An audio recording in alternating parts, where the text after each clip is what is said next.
Good evening. Please join me. Welcome to the board meeting, and please join me for the Pledge of Allegiance. I pledge allegiance to the flag of the United States of America and to the republic for which it stands, one nation, under God, indivisible, with liberty and justice for all.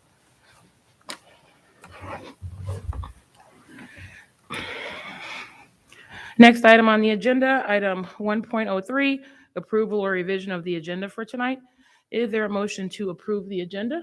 Thank you, Daryl, and a second from Mark. Any discussion? Yeah, I was just wondering if we might be able to move 3.12 to after executive session. I just have two real quick questions on that. 3.02, the approval of the minutes? 3.12. 3.12. Okay, you want to move amendment to the superintendent contract to after executive session? If we could, yes. Okay. Everyone okay with that? Any questions? All right. Any other changes to the agenda? All right. All those in favor of the amended agenda, please state aye. Aye. Anyone opposed or abstaining?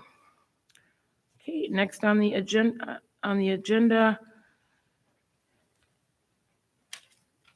is public comment. Sarah, do we have anyone for public comment? I believe Mr. White is here. Hey, Mr. White. Oh, wait, let me get my clock going. I always forget. Hold on. Okay, you can hand this out too. Okay, so hi, Charlie White. I'm bringing a second page of signed petitions for the more support from FM, from the high school students in support of the policy of changing a grading policy from forbidding 0 grades to be assigned for students who turn in assignments late. So the second page of that, 13 more brave students who signed their name knowing that this petition potentially could have landed and been submitted to the to the administration or to the Board of Education 2 years ago when they originally signed this, but they had the bravery to put their name, sign their name, imprint their name, knowing that there could be retribution against them for doing that. So I want to salute the 13 brave students, 13 of many. I mean, now we're at 26, so there'll be more coming in future months. So hey, I wanted to start with a clarification. Superintendent Tice sent me an email recently regarding an email that I sent to all you folks back on the 22nd of November. I just want to make a couple clarifications. First of all, the purpose of the email was not necessarily to be documenting this point about the grading policy, okay? That was a secondary part of it. The main part was about that's more of a content thing. Really, my main point was about process. And it was about how DASA, I was kind of using it as a case study for how DASA is handled or can be handled or has been handled.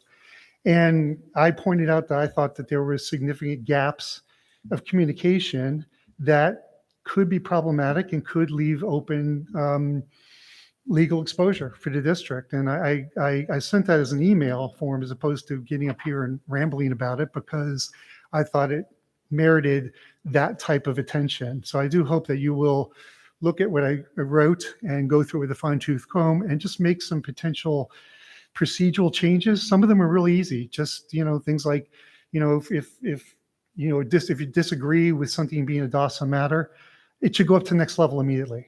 It should just go up immediately, and the contact should be made with the parent or student regarding that. If you leave a gap of time there, you're leaving potentially a frustrated parent, but also potentially a frustrated student who basically is saying they don't think that this matter rises to the level of harassment or bullying. And, while in this particular matter, I don't necessarily think my daughter is unhinged, okay, or either one of my daughters are unhinged, but there's obviously more students who are signing their name to this, and who knows, the mental state of some of these other kids who are signing this petition and whether or not how serious they take this matter, So I'm just saying that I think that's something that needs to be addressed. Now, the second part of this is that, Dr. Tice wrote in here that, that basically my email was couching that I was a DASA complaint, but it really was about policies being implemented at the high school. Not true. I brought this up with Dr. Tice a year ago, last January, regarding my daughter. She had something like this, a 0 grade that was assigned for a late assignment when she was at Wellwood Middle School. I brought it up then, brought it up to Dr. Tice and other administrators. And I actually, at that point, I asked for if please, could somebody send me a best practice to show like how this is potentially a best practice, all right, to give students zeros. Mr. White, First- if you're.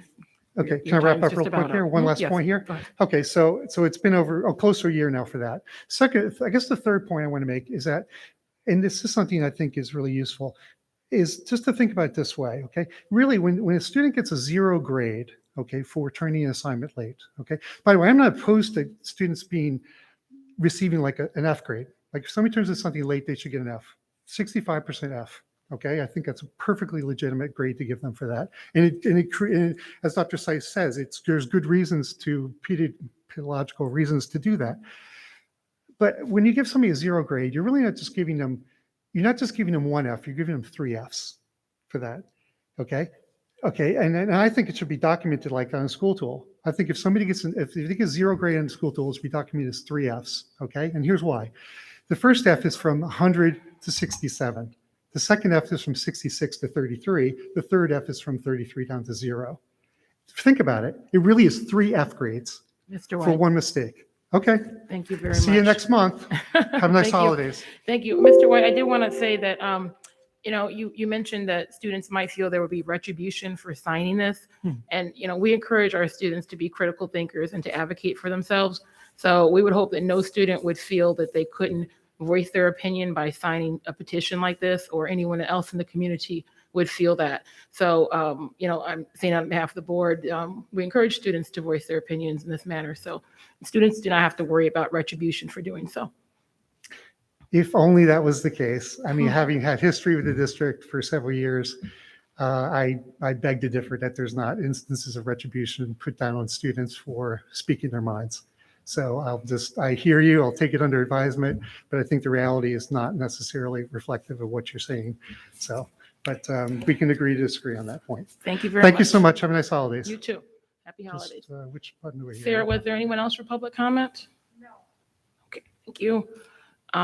Next item on the agenda then is item 2.01, curriculum report, our library media program. Dr. Coughlin?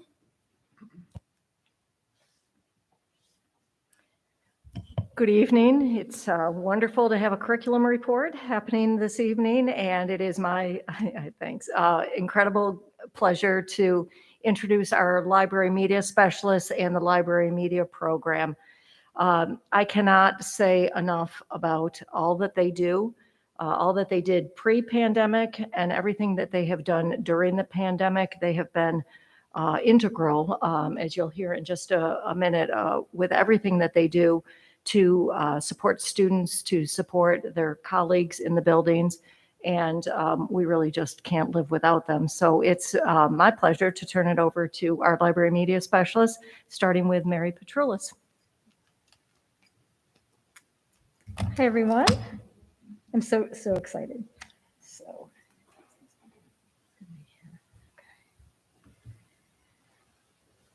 So I'm starting just the introductions, and we have new library media specialists here, so let me start by just introducing them. Sarah Elliott is new at Wellwood, and her children attend FM schools. Andrea Harris is our new part-time librarian at the high school. She is librarian when I'm have my union release time. She's amazing. Kay Kerr from Enders Road is back. We're really lucky.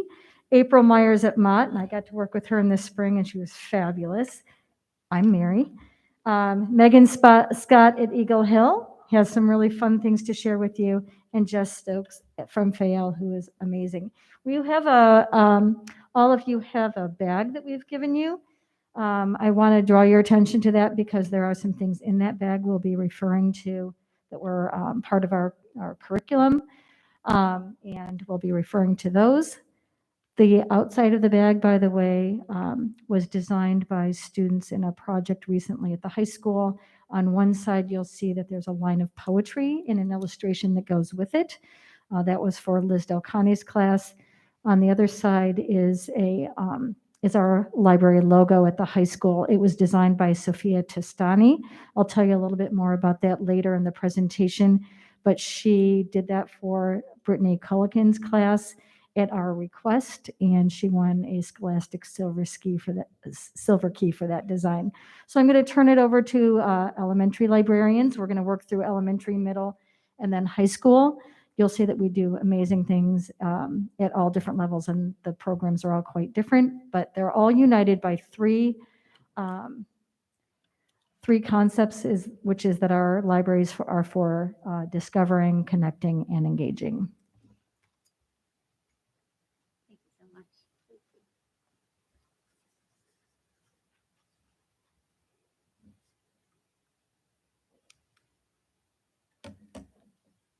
Our libraries at their core are places of infinite possibility.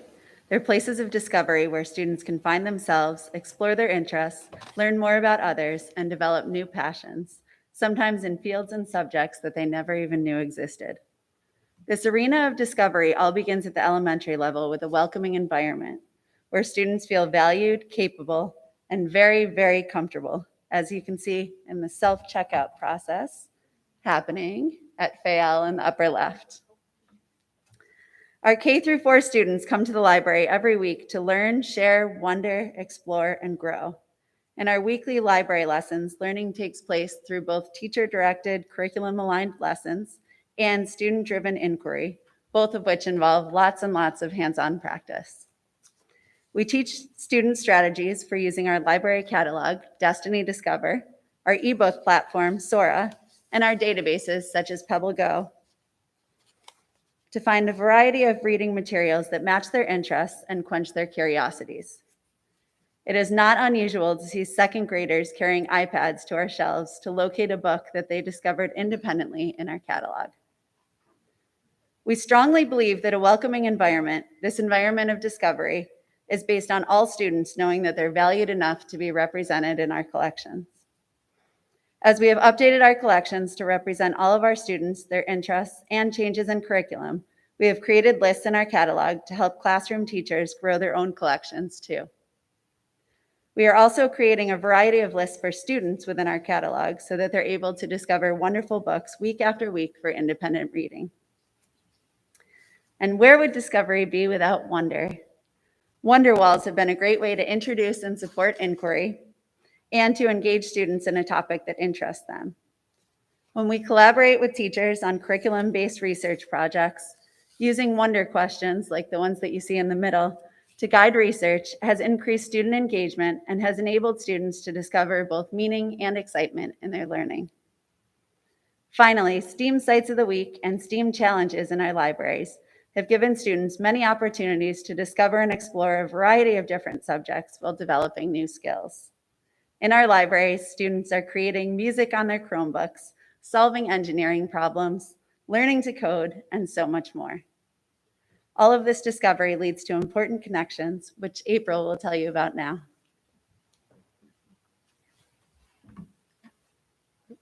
I can't see. All right, perfect. Thank you. Thank you. Thank you for inviting us to share with you tonight. At our elementary libraries, we give students the opportunity to make connections with others in their classrooms, others in their grade levels, in our schools, in our community, and worldwide as well. Here are some of the ways that we do this. We introduce programs such as Biblionasium and add on to our Destiny automation system for students to not only reflect on their own reading, but to also share recommendations and reviews with others to grow our reading community. We have makerspace STEM projects like Balloon Over Broadway. You see it in the slide here. Projects like this incorporate literature, the engineering design process, collaboration, and an opportunity for students to share their work at all grade levels. We know how important it is for our students to make connections outside of schools as well. We elementary librarians collaborate to bring in beloved authors who serve as mentors to our students by inspiring them to see themselves as writers who each have a story to tell. These authors emphasize character traits such as persistence as they describe the writing and publishing process. Our students love the opportunity to meet and learn from the authors of their favorite books. In order to keep our students reading, discovering, and creating outside of the school day, we partner with both the Fayetteville Free and the Manlius Library. Their librarians come into our schools to promote their programming. We share our FM elementary recommended reading list with them as they support us through their collection development and in so many other wonderful ways. To connect our students with the world, the elementary librarians and the ENL teachers have developed a new Read the World collection, offering all students the opportunity to access books in other languages and to learn about other cultures. We are thankful for our community members who have donated books to contribute to this new collection. Most recently, we have connected students with the world by joining in the Worldwide Hour of Code, where students at all grade levels are able to take part of a global initiative to bring coding education into all schools. In your gift bags, you will find a coding activity for the Very Hungry Caterpillar. This is a device-free activity that we use to introduce coding to our youngest students. As you can see, we have many opportunities for our students to make connections. And now Jess will share our next slide. Hitting the keys on the keyboard there, or do I need you for the moment?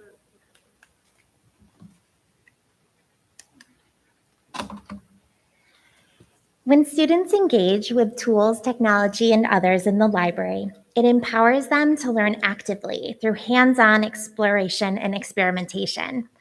Lessons about internet safety and digital citizenship are taught at each grade level, and students practice responsible use when using Chromebooks and iPads for learning throughout the year. We use read-alouds, such as your Fantastic Elastic Brain and others, to model a growth mindset and provide examples of real-life innovators. We help students take ownership of their learning by offering options about how and what students choose to learn, such as coding choice boards and makerspace centers, as you can see pictured on the slide. For the Balloons Over Broadway project that April introduced, students use the library makerspace to make a plan and then create a model using their plan. After participating in makerspace centers and projects, students reflected that they learned how to work cooperatively with others and solve problems, persisted despite mistakes and challenges, and liked to imagine, create, and invent. Team breakout challenges in the library present students with clues and puzzles that they must work together, think creatively, and practice persistence in order to open each lock on the box, which is pictured in the bottom right. After completing a recent breakout box challenge, here are some reflections that fourth graders shared.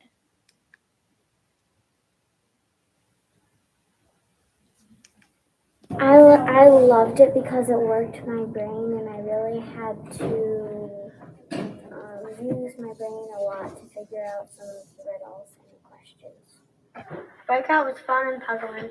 I thought that the Breakout EDU was fun because you got to solve the mystery and the teams that you're on are really good at helping you break out and it's really fun to do. The breakout game was the best game I ever played. And it was awesome to work with my friends. I love how we had great teamwork and it was really fun to figure out. I like that you had to figure everything out with your whole team and you really had to work together. These are some of the ways that students discover and explore their interests, connect and collaborate with others, and engage in hands-on learning at the elementary libraries. Next, Sarah Elliott and Megan Scott will explain how the middle school libraries build on this foundation and empower students to continue to grow as readers and learners.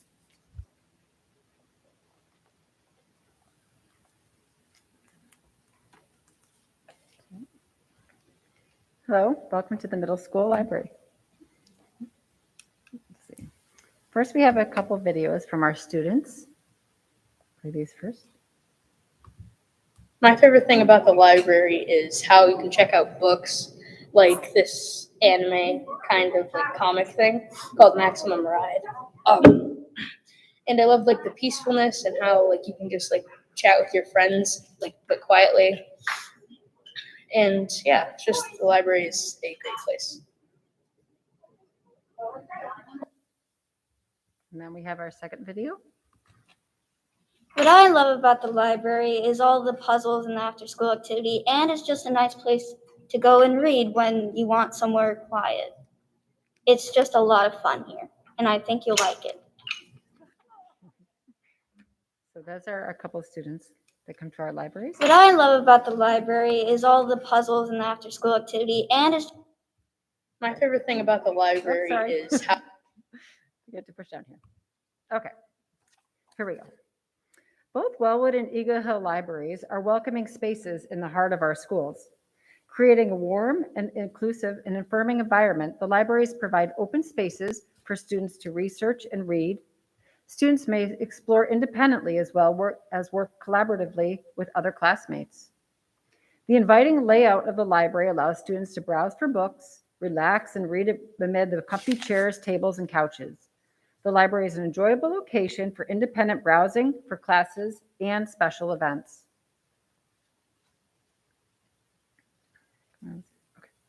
The diverse and robust collections of both libraries include books and resources written and developed by various voices that offer wonderful perspectives, stories, and information. Students read books that provide mirrors to themselves, as well as windows and sliding glass doors to the world around them. Both libraries use displays, book and author showcases, and book talks to spark reading interests. Frequently evaluated and developed, the library collections enhance the classroom curriculum as well as meet student interests. Throughout COVID, students continued to utilize the online catalog, Destiny Discover, for independent searching and access. Here they can search the collection, as well as read and listen to ebooks and digital audiobooks online and place items on hold. Books were and still are personally delivered to students. The middle school libraries are very busy throughout the day. We collaborate with classroom teachers, enriching the learning experience for all students. We co-teach with the classroom teachers of all content areas to research, learn, and explore. We often partner with teachers to plan and instruct information and literacy skills. We share resources to assist in curriculum planning and development. Both middle school libraries provide digital literacy lessons that engage students in the concepts of media balance, online privacy, digital footprint, reading news media. Just a few examples of this are our 7th graders have participated in a joint math ELA project about budgets.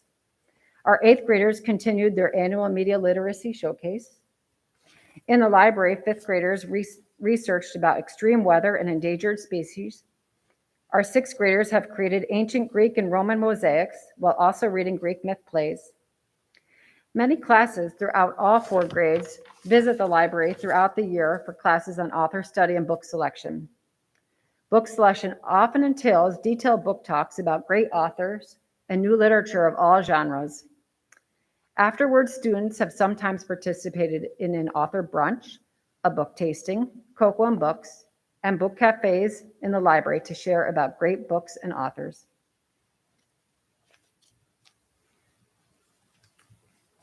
The Eagle Hill and Wellwood libraries encourage students to engage with their school community and the community around them. First, at the forefront of our online presence, our library Schoology pages feature links to a multitude of online resources.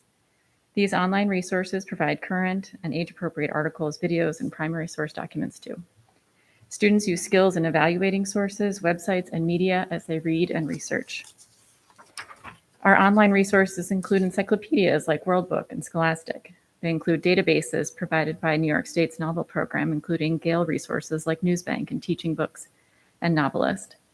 These databases provide up-to-date and important newspaper and magazine articles, videos, and other media for research and discovery.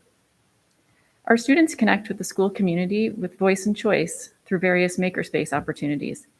Students build, tinker, create, and design while in the library. Recently, our Agents of Change classes have collaborated with the library in the creation of a little free library and the upcoming library signage and design contest at Eagle Hill. They're also developing promotional events and resources for an upcoming author visit at Wellwood. Our libraries often invite authors and guest speakers to visit with our students.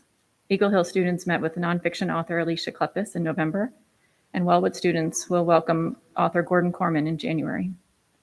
In the past, we have organized presentations with the Syracuse Stage, author Cynthia DeFelice, video conferencing presentations with authors Wendy Mass and David Lubar, and a video conference with the 3-time Iditarod racer Karen Land. We also coordinate annual presentations with the local Manlius and Fayetteville Free Libraries for summer reading, digital resources, and reading inspiration. We've also pioneered what has become the annual ice cream project with Gabrielle's Ice Cream and Chocolate Shop in Manlius, where students research and develop delicious ice cream flavors that Gabrielle makes for sale in her shop. A gift certificate for a sample of last year's winners is located in your bag. You're welcome. And finally, our middle school libraries enrichment clubs, such as Bingo Club, Coloring Club, Reading Club, Puzzle Club, Scrabble Club, are popular places to be where students can engage and interact with one another. Our libraries help students see themselves reflected and represented within their libraries. They are encouraged to be contributing members of our school, library, and classroom community, and to collaborate and engage with each other. Seeing the children throughout their 4 years of middle school, the library meets the needs of learners and provides a space for a supportive learning environment where students can think critically, practice information literacy skills, as well as providing a place to recharge and relax. In both Wellwood and Eagle Hill, the location of the library is in the center of the buildings, making them the perfect places to come together and learn.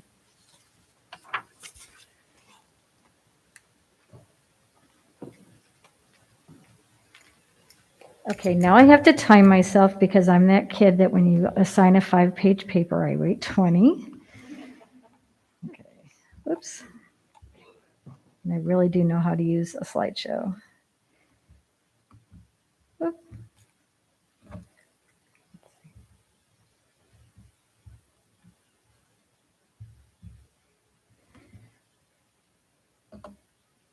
I know you have seen our library. You've been you visited the library last year when you had a meeting at the high school and the senior art show was going on. Oop, I'm going to use this. And this is the art show. I wanted to point out that our libraries are among the few instructional spaces in our schools that every student in the school passes through. And I remember hearing you talk about the capital project at the high school, that the high school is a space that every child in this district will pass through if they stay in the district. And that's true of our libraries. There aren't very many instructional spaces that every single kid passes through that specific space.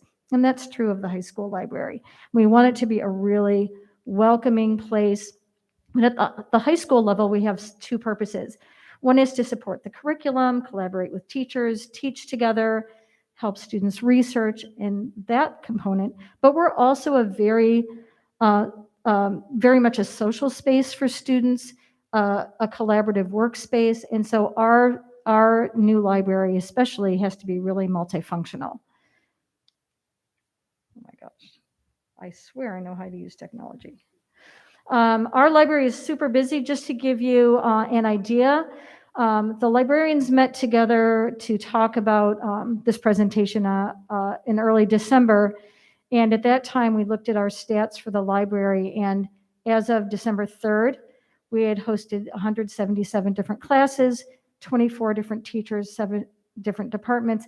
But even looking at those classes, know that some of those teachers teach different things. So a social studies teacher might teach AP US history and economics and law studies. And so we're working with them on all kinds of different projects involving research, writing, all sorts of things. We hosted 307 events, and that included classes, collaboration meetings with teachers, student conferences, college rep visits, etc. And that's just during the school day. As you well know, the library is used after school as well. And we had over 17,000 individual student sign-ins.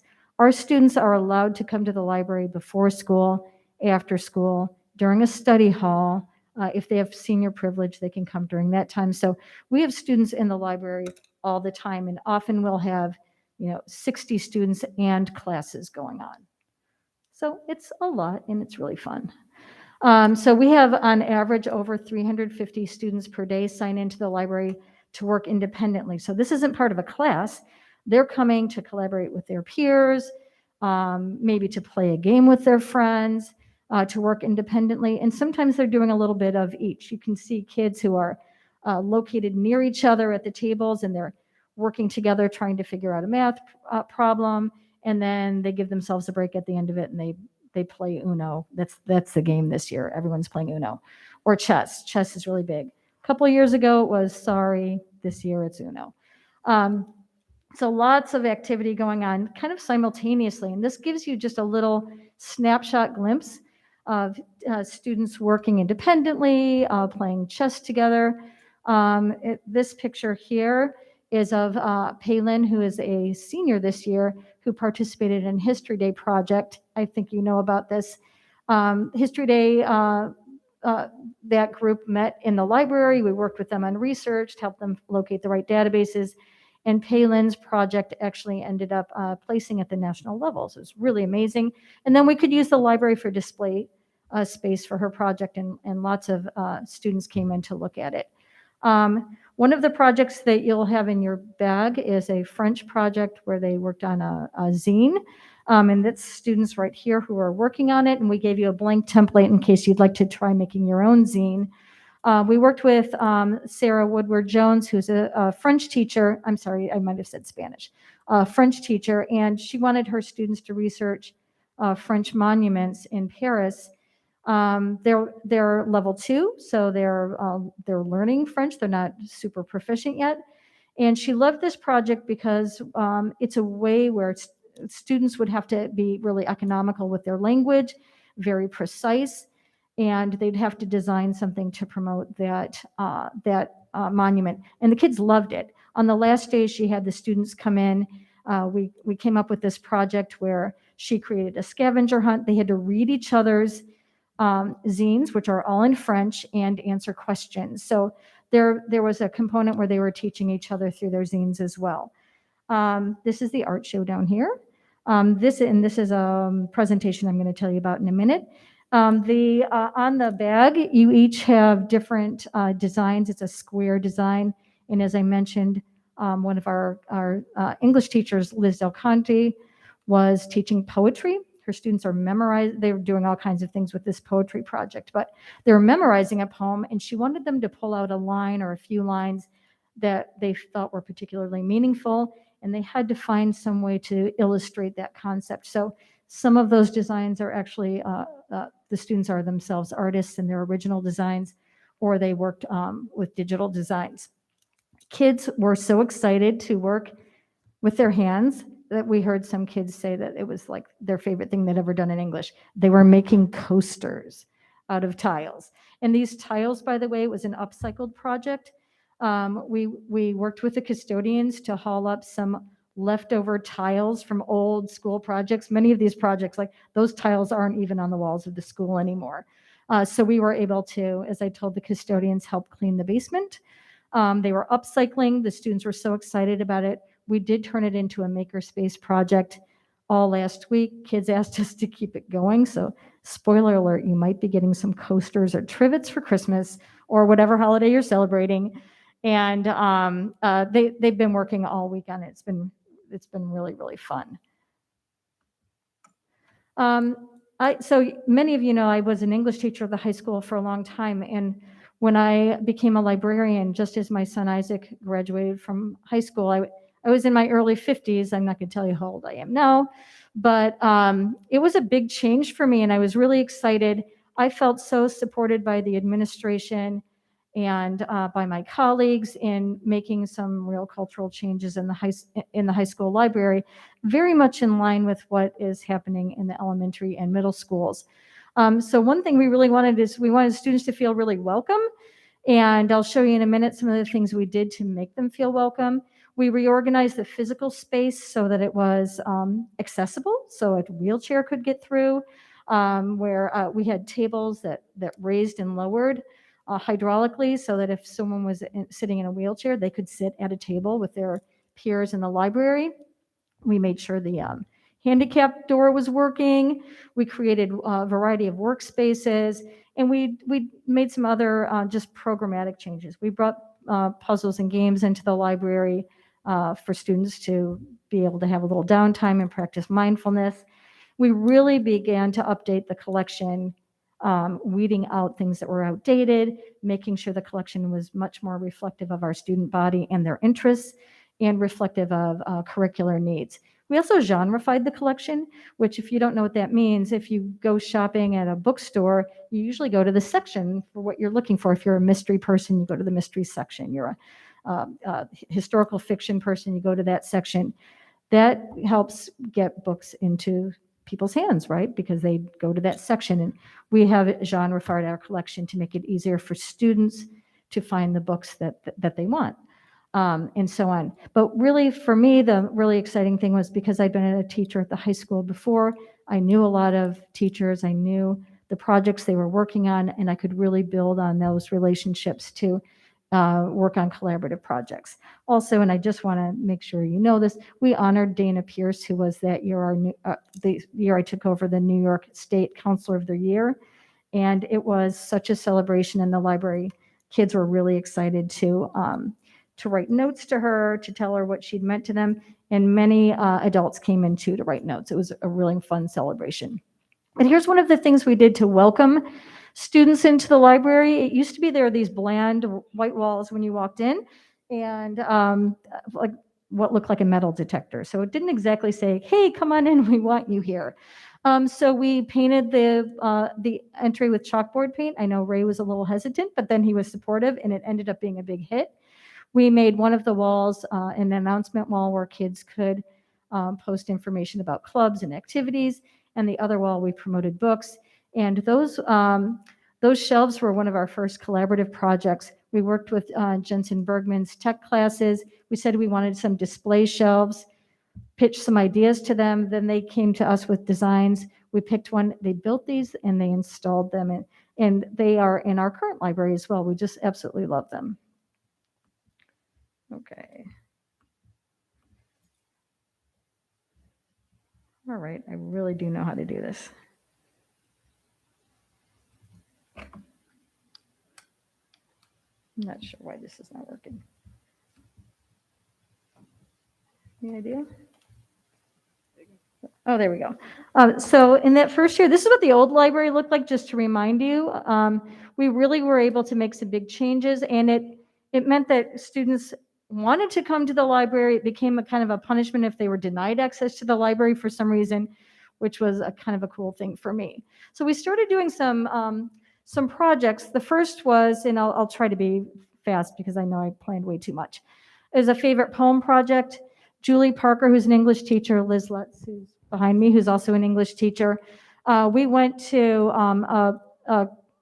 a favorite poem project graduate class at Boston University with U.S. Poet Laureate Robert Pinsky, because Liz's class was studying poetry, and one of her students happened to mention when they were reading a Robert Pinsky poem that her mom used to work with Robert Pinsky. And so this relationship developed, and Liz and Robert became friends, and he Skyped with our students. And then part of what we had to do, oh my gosh, was bring up favorite poem project back to our school. So we, those two teachers ran a favorite poem project in their classes, and basically students had to talk about their favorite poem, and they had to also find someone else in their family to talk about a favorite poem. And then we had a poetry reading in the library. And it was really cool. We don't have time to watch the videos, but I think this is going to be shared with you. On the left, we have Gabby, who talks about one of her favorite poems, and then Candace's mom talks about one of her favorite poems. And it was just a really cool thing. And then we hosted this big day-long poetry reading in the library, and students loved it. We invited faculty and staff to read as well. And that was great because we got to hear Carmel McCulgan read a Seamus Haney poem and teach it to the students. Latin teacher James Hunt came, and even Amy Castro, our student services staff member, came and read a poem, and she was super nervous, and the students just loved it. So that was a really super fun project for us. We hosted a book tasting like Eagle Hill did. This was a way for us to also promote genres. It was the 2 days before Thanksgiving, so it was just a really fun activity for students to come to the library to learn about new books. And we set up displays so that they could find books in a certain genre, start to understand what it means. Well, poetry is pretty obvious, but some of the other genres that they might not know about. We worked with Brittany Culligan's class and asked her class to design a logo for us. The one on the left ended up being our winning logo, and then the right was the runner-up. Oh my gosh. I'm just going to do it this way.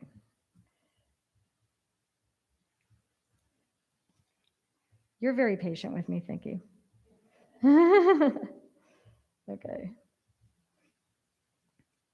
So we turned our atrium into a cafe, and it was really cool because our FACS teachers got excited about it, and they made it a project for their students to come up with healthy snacks to serve during the book tasting. This is obviously pre-COVID. We had the music department. They needed their small ensembles to practice music, so they came and provided live music. Our art teachers provided art for the walls. And the really cool thing is that we also collaborated with Patty Stokes's business classes. They were doing web design, and they designed a website for us. And that website included Google Forms where students could make tasting notes about the books they were reading. They could learn about different genres. And we even took those students to a library conference and they presented. So it was fun for us. We worked with 14 different teachers, 23 classes, 6 departments. And the big thing is we really circulated a lot of books that day. And I've given you a link to the website so you can see what the students designed. Patty sent them to us to interview us about genres. They took a lot of pictures. They asked a lot of questions, and they became real experts. And I want to say these were all 9th graders, so they're seniors now. And actually, Sarah Elliott's son was on that team. And these are 2 of our students presenting at a library conference. They were the only kids there. And they were amazing. To sign up classes so more students can come We probably to the don't have time for cafe. that. Okay. We have a Stories in Skype book club where we Skype with authors, and we wanted this to be a real school community thing. We were really promoting the idea that we all read and we're lifelong readers. Our teachers send us slides of the books they're reading right now. We have that on display in the library all the time. Here are some of the authors we have already Skyped with. And I want to say that even Dr. Coughlin has joined us. It's really interesting to have department aides, teachers, students, and a district administrator getting together to talk about books. We developed a library website, and this happened right before COVID hit, and it ended up being just great for us because it was a place for us to share resources with our students. We could post videos about how to access our databases. We started a podcast of books that they might want to read and many other things. So this library website has become integral to our teaching. And then when we moved into the new library, we wanted a logo for the library. And this is Sophia Testani talking about her design. Hi, my name is Sophia Testani, and this is my logo for the library. I picked this shape because it's like the blue glass wall in the library. These colors come from the panel of colors they gave us to design it with. And then I said explore because it's not just about the books. You can do so much more in the library. And like I said, she won a Scholastic Silver Key. Hi, my name is Sophia Testani, and this is twice. So when we did that logo design, just the week before the library was open to all students, we had a special program in the library where students pitched their logos as though we are clients. And we narrowed it down to 4 different designs. And then we actually took it to the King and King designers and asked them for their opinions and talked about the concepts, because we had taken this design board and sort of what we thought a 21st century library should look like to the students. And that's how they came up with their designs. And they were really cool. And the students loved being the first students in the library because we had paper over the windows you couldn't see in, and they got a tour as part of that program. We customize it. We collaborate with teachers. Every time we collaborate with teachers for a new project, we create a customized slideshow for them with direct links to our databases, instructional videos, etc. And we have a whole archive of these, and they can post them to their Schoology or websites so that students have access to them. And like I said, we have lots of these. And I don't have time to show you this as I had hoped I would, but during COVID, our teachers really needed us. Our English teachers could not distribute books like they normally do. Remember back when we didn't know if we could even share materials. And so we had to find ways to help teachers deliver curriculum. And we found ebooks, audiobooks. We found some of the publishers that were allowing free access to books during COVID. We found ways to stream films for classes like our film studies class. They kind of need film. So we had to find ways to do that. And then we started also collaborating with Carrie Hammond, who runs, and Jason McKay, who run FMTV. And we said, hey, the kids feel disconnected. We didn't know when we were coming back to school. Let's find a way to connect. And so we revived FMTV, and you may have seen some of these. The kids broadcast remotely, and then the library had at least one segment in every single episode where we called it Stay Smart, and we showed them how to use some of our resources, how to connect with us so that they could have a conference with us if they needed a tutorial. And also we did maker ideas. In fact, one of the first things we did was taught them how to make a mask with a handkerchief and 2 hair ties. Remember when we couldn't find masks anywhere? It's hard to believe. Now we all have a whole collection of them. In 5, 4. Those are just some of the things I've already talked about that we did to support our students during COVID. Here are some of the tiles that students have been working on. We've already produced over 500. So the basement's getting really clean there at the high school. We have a monthly newsletter, and this was Andrea Harris's brainchild, and it's been really well received by faculty. We send out information about new resources and ways that they can collaborate with us. And this year we got just a couple of the things. We got a sublimation printer, a Cricut machine, a heat press, and a mug press.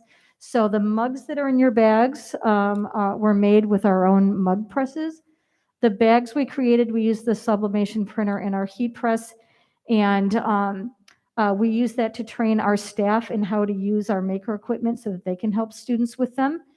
And next week we're going to be making t-shirts, and kids just have to bring a t-shirt in or something that they want to print onto. We're going to be doing that before the holiday break, and kids have been asking about it. They're really excited. This is our old makerspace when Ray let me turn an old, in the old library, turn an old storage room into a makerspace. And here's what it looks like now. It's so good. So excited. And these letters, we used our Cricut to make those. So Andrea did. I watched. It was really good. But it just really makes our library look so much more professional. Our Stories in Skype book club is bringing back Lisa Coe this year, and Quan Berry, who is a poet and novelist, and she teaches at University of Wisconsin. We're super excited about those. So to end, the library is an arena of possibility, opening both a window into the soul and a door onto the world. That's poet Rita Dove. That's how we feel about our libraries, and we thank you so much for hearing us talk about it. And let us know if you have any questions.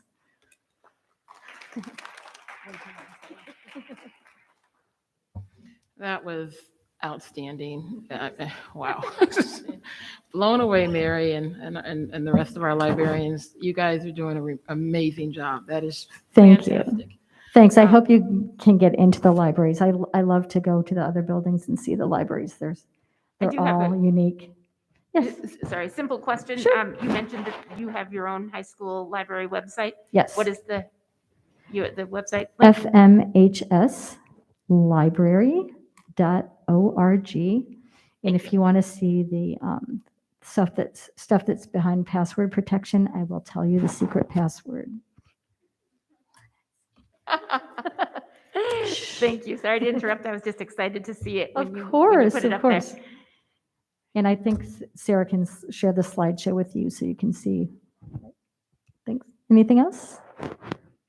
Mary, when you're selecting books, are there students who are involved in that process for the library, helping to select books? Sometimes we do. We work with students a lot. Reading is very big right now. I don't know if you know this, but TikTok has book clubs, and our kids love TikTok. And so if there's a good use of it, they're reading books.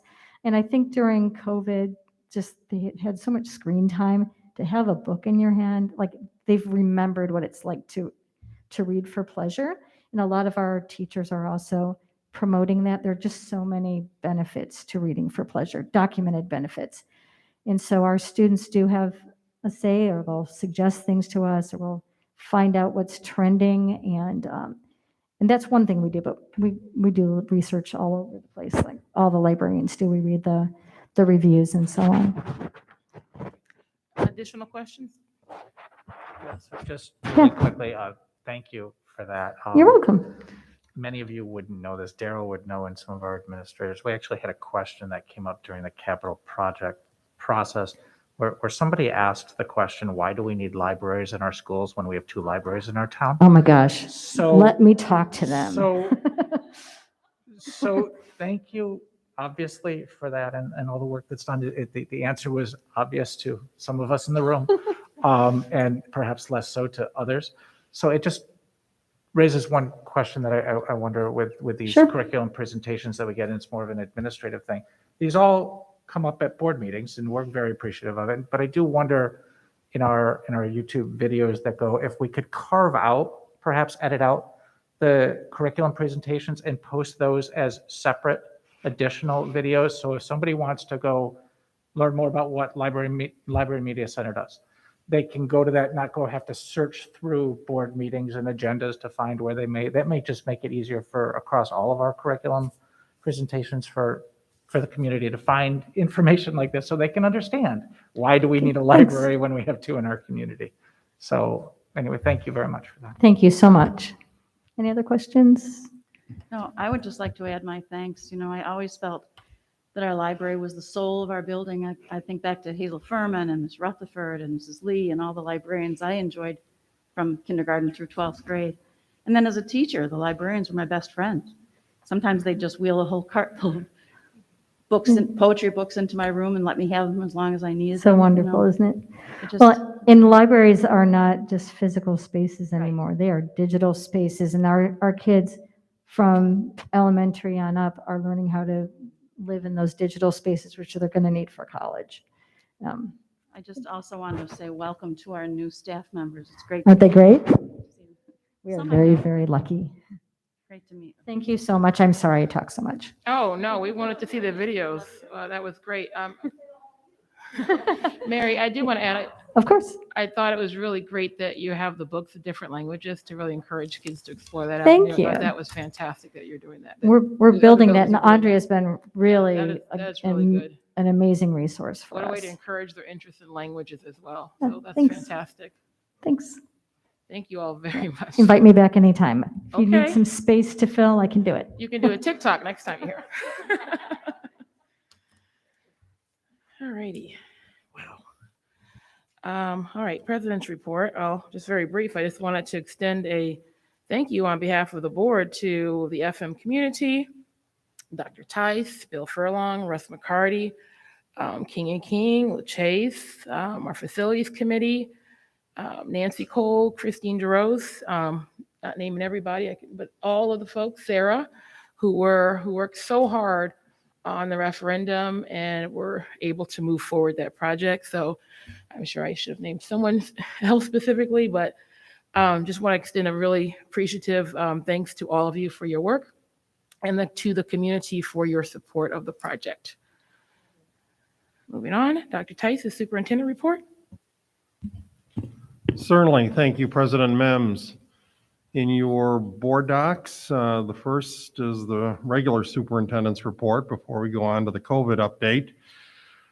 Under Central New York School Board's update, I'd like to thank the members of the Board of Education for agreeing to participate in the book study with Dr. George Theo Harris regarding his new book that was co-authored with 3 other individuals, which is entitled 5 Practices for Equity-Focused School Leadership. The same book is being used by another study group with administrators throughout Central New York, including some of our own administrative cabinet, along with our participation as a national demonstration system with AASA's Learning 2025 network.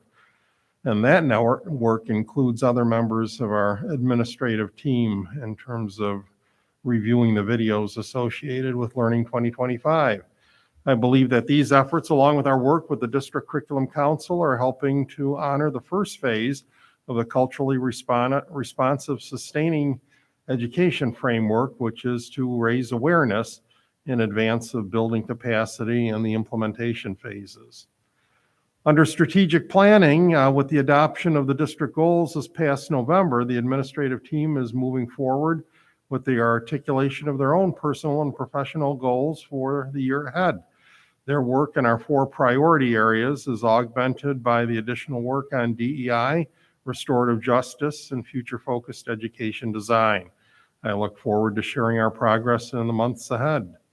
And then, like you, President Mims, I'm pleased to report with the approval of the capital improvement project, I will ask you to certify the vote this evening, and the meetings to transition from the conceptual design to the schematic design to design development phases will begin in earnest. That being said, our current major capital improvement project is almost complete, nearly 4 years after the community referendum in December 2017, and the 1930s portion of the building will be turned over before the start of the new year. Mr. Furlong and I received pictures of the floors being waxed today. So while some classrooms will be moved from the first floor to the newly renovated second floor over the holiday break, the modular classrooms will be emptied over the midwinter recess in February. This will allow the modular classroom units to be removed in the spring so that the site contractor can complete the fire lane and sidewalk in the rear of the building before the start of the new school year in September. That ends my report. Any questions for Dr. Tice on that? All right. I was asking for questions, but I did have one. Dr. Tice, there's been some discussion in the community about the status of UPK in the district, and I was wondering if you could give us not us, because we've gotten us as well as the community, more importantly, where that is right now in the district, because people are wondering if we're going to be pursuing that and what a possible time frame may look like. We're looking into that right now as a district office team, reaching out to some local partners. It's not an exhaustive list, but we just want to see if there's interest in the community, especially due to staffing and space constraints within the district. So we are reaching out right now. We will, in all likelihood, be issuing an RFP in January, February in an effort to try to be ready by the start of the school year. It may be for only the partial funding that the government has provided. We estimate about 84 slots being available with their funding, and then it'll be up to the purview of the board going forward once we kind of establish a beachhead to be able to go forward and expand the program if it'll work. But again, we just want to be cautious because it's all new to us right now. It'll be their staff, our program, our supervision. We just want to make sure that our reach doesn't exceed our grasp in this new area. So do I understand you correctly, you would, and I know this is still ongoing, but your thought right now is just starting with the 80-something slots you just referenced that are funded and not trying to do the entire community of children? And then perhaps the next year adding more slots once the program has worked out its kinks and been up for a while? Again, that's what our initial thoughts are in terms of, because we're working with external vendors and partners, whoever responds to the RFP, we may need more than one in order to make it a go, even with the 84 slots. So we just want to make sure our reach doesn't exceed our grasp. And then again, because it will be our own money at that point, trying to expand beyond the governmental allocation, which we've researched and should be still available next year going forward, then it'll be up to the board. We can come back with additional costs, and the board can decide whether to expand it beyond those estimated 84 slots. Thank you. Other board members have questions? I just want to be clear because I think we said UPK. We're talking about Universal Preschool, just for anyone who's listening and doesn't know the acronym. So are we going to have any greater level of discussion about that before it goes out to an RFP at the beginning of the year? Certainly, we can bring it back in January, February for a discussion. Are there specific concerns from your area?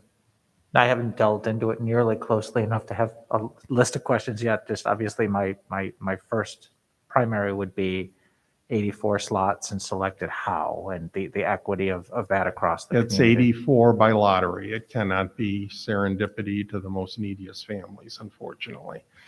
So it is strictly by a lottery, luck of the draw basis. So that's why we would have to expand it beyond it in order to try to capture all interested families.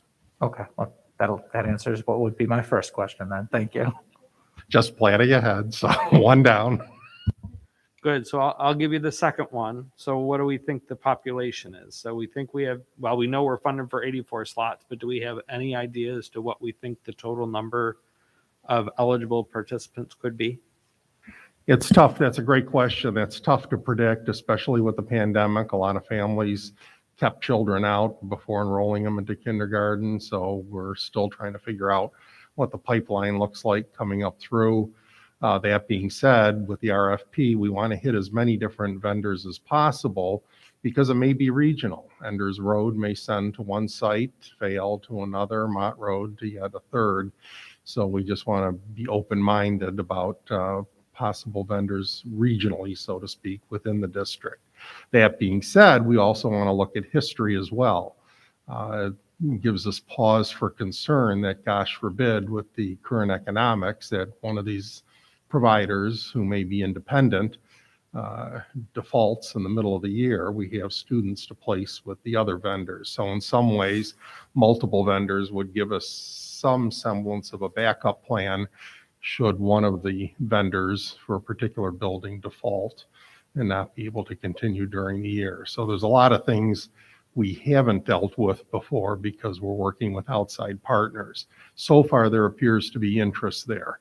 But as we know with anything, and that's a good question, the devil's in the details and trying to work out the specifics. And then one more thing. So we've talked to the board about an interest in restorative justice.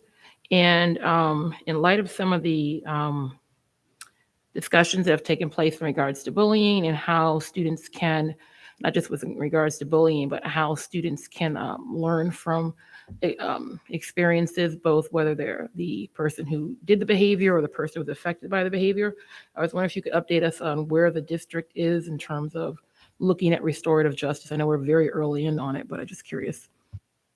It is very early on, and I know the board and our governance team has used the term restorative justice. We may want to expand that definition a little bit more, because in some places restorative justice means restorative circles, kind of abdicating the throne over to students, kind of peer review. In some ways that can augment, but at the same time, we take bullying or any DASA complaints very seriously. So I would not want to put our administrators on a siding, leaving them out and not being able to adjudicate and do all the wonderful things that they do in interceding.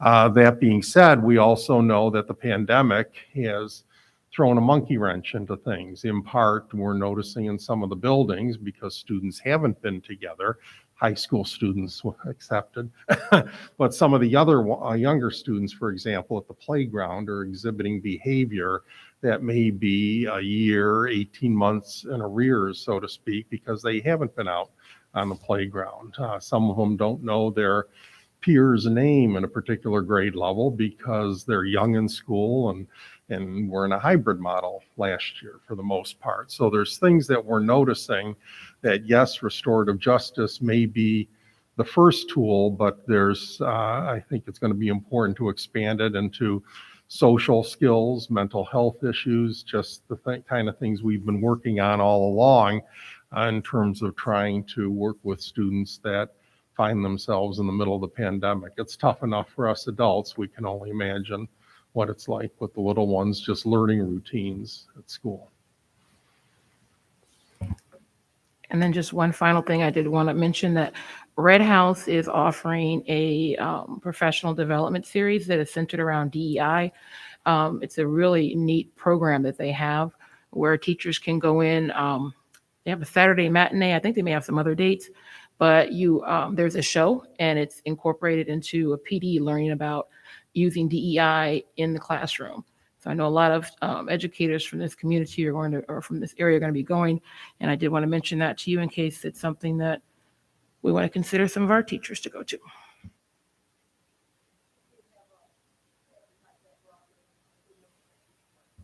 Yay! Thank you, Mary. Any further questions for Dr. Tice under that report?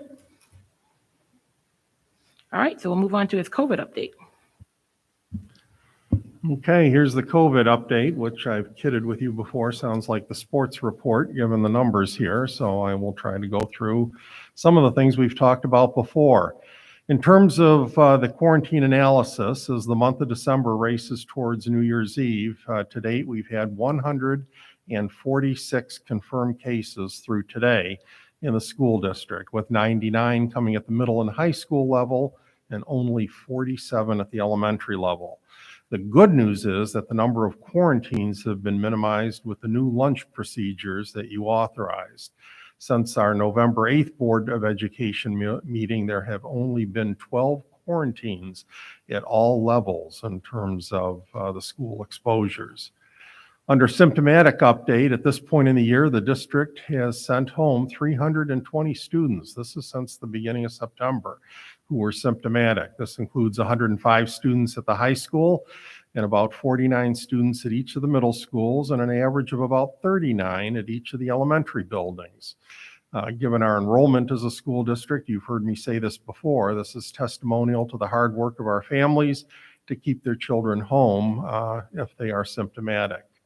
In terms of test to stay, which is new on the horizon, and some people may have heard about it in the media, we recently applied, thanks to the work of Mr. Jeff Gordon, for a limited service laboratory license in order to administer the Binax Now rapid testing to students in an effort to get students from school-based exposures to remain in school, thanks to a daily testing administered by our nurses. It's going to take about 4 weeks, unfortunately, for approval with the New York State Department of Health and the Wadsworth Laboratory. So we hope to start in January sometime, or the semester break at February at the latest.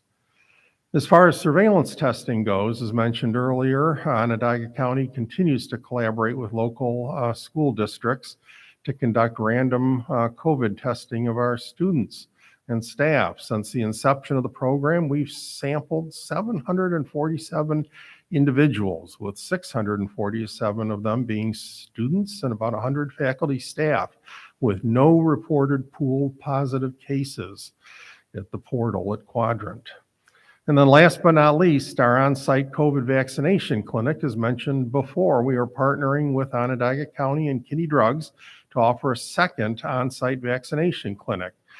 The second of which began this evening at Mott Road. In fact, Mr. Gordon was there before he comes over to the board meeting tonight. In addition, I'm pleased to report that we administered the second dosage to the children from our first clinic with 182 of the original 187 coming for the second dose at the high school. That ends the COVID report. Questions for Dr. Tice on the COVID report? Can you just help clarify the test to stay process? So that's somebody who would be under quarantine, but they can return to school tested daily. Just procedurally, is that just the moment they get to school in the beginning of the day they get tested?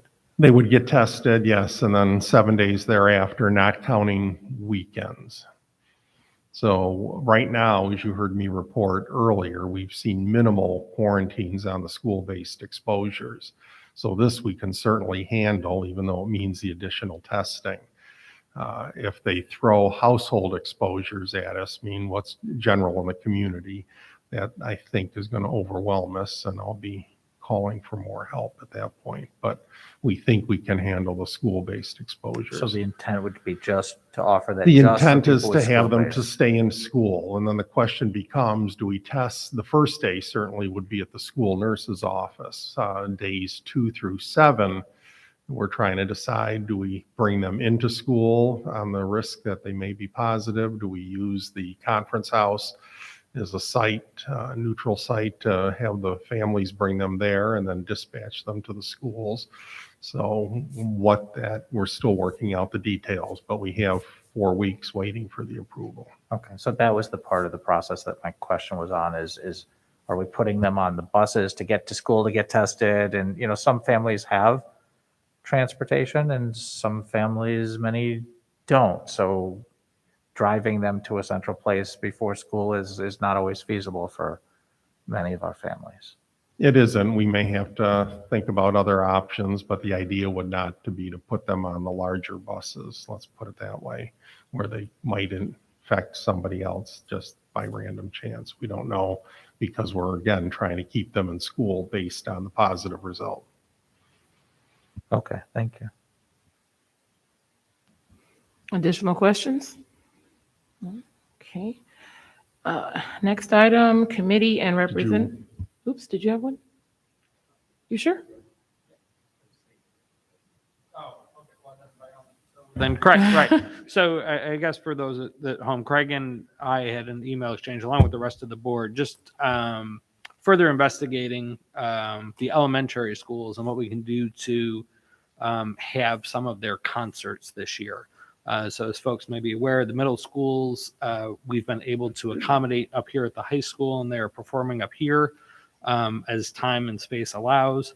The high schools, almost all of their performances, I believe, are on schedule to take place this year, but we ran into a stumbling block at the elementary school level. So with that, I'll turn it over to Craig, and you can explain better the details for that for parents that may be interested and wondering what we're doing at that level.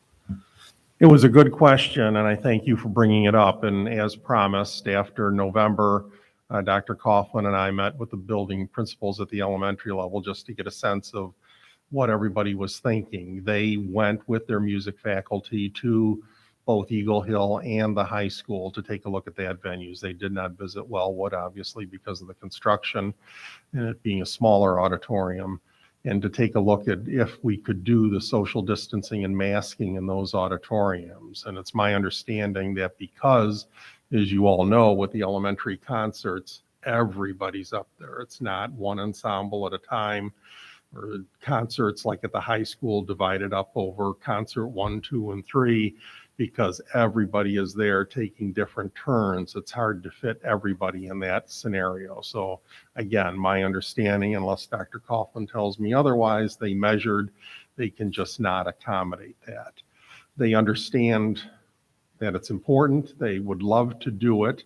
I even posed the question, what if the protocols change for masking and social distancing? But at the same time, I think both the principals and the music faculty understand that it's one thing if it's earlier in the year, but it's something else later in the year trying to scramble, because while high school students may very well adapt because it isn't their first rodeo, first concert, the little ones just are not as experienced in terms of getting ready for a particular venue.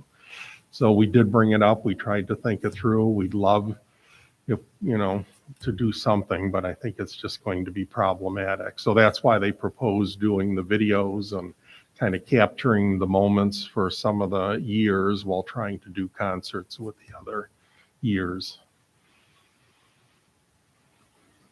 Okay, thank you. It was a good question. Thank you, Dr. Tice. Okay, item 2.05, committee and representative updates. See, nothing from audit because they're meeting again on January 24th. Community relations, we shouldn't have a report there. Or do you? Well, all right, okay. Diversity, equity, and inclusion. So Sherry's going to report on that one. Yeah, for I us think tonight. Kelly wasn't there, and just a very quick report because the minutes summarize what we talked about very well, but the majority of what we discussed was the communications of what we are doing with DEI in the district, how that will be reported to the community, and how we communicate what our goals are and what our efforts have been so far. So that was a lot of what we discussed, how we're going to move forward with posting on the website or updating at our board meetings like this. But besides that, we just went through what was on the agenda and in the minutes, unless somebody else has something they'd like to add. Nope, okay. Facilities committee. Dan, do you want to go over anything? Well, I think we've had a whole lot to say about facilities. Really, first, just to echo what's already been said is a thank you to the community for supporting the work that went into this capital project and understanding the importance of this to our district and our students. It's going to allow a really transformative change to the high school, which is to the benefit of all of our students district-wide. So just a huge thank you to everybody that was involved in that. And one, that's from the whole architect team to the construction management team, administration, Dr. Kilmer and his staff and everybody through. And then one that hasn't been mentioned in that is I'm not sure how that vote would have gone in and proceeded if the first phase hadn't gone as well as it did. So kudos as well to to DGA as the construction management firm on Wellwood for keeping that project ahead of schedule and under budget. That's where we want all of our projects to be, and I think that lets them all go forward. Because we had questions raised about this phase during the lead up to this, we'll start the discussion now that this is not the last phase. As we've talked about since we started the Wellwood discussions long before my time, there's still a lot of need district-wide.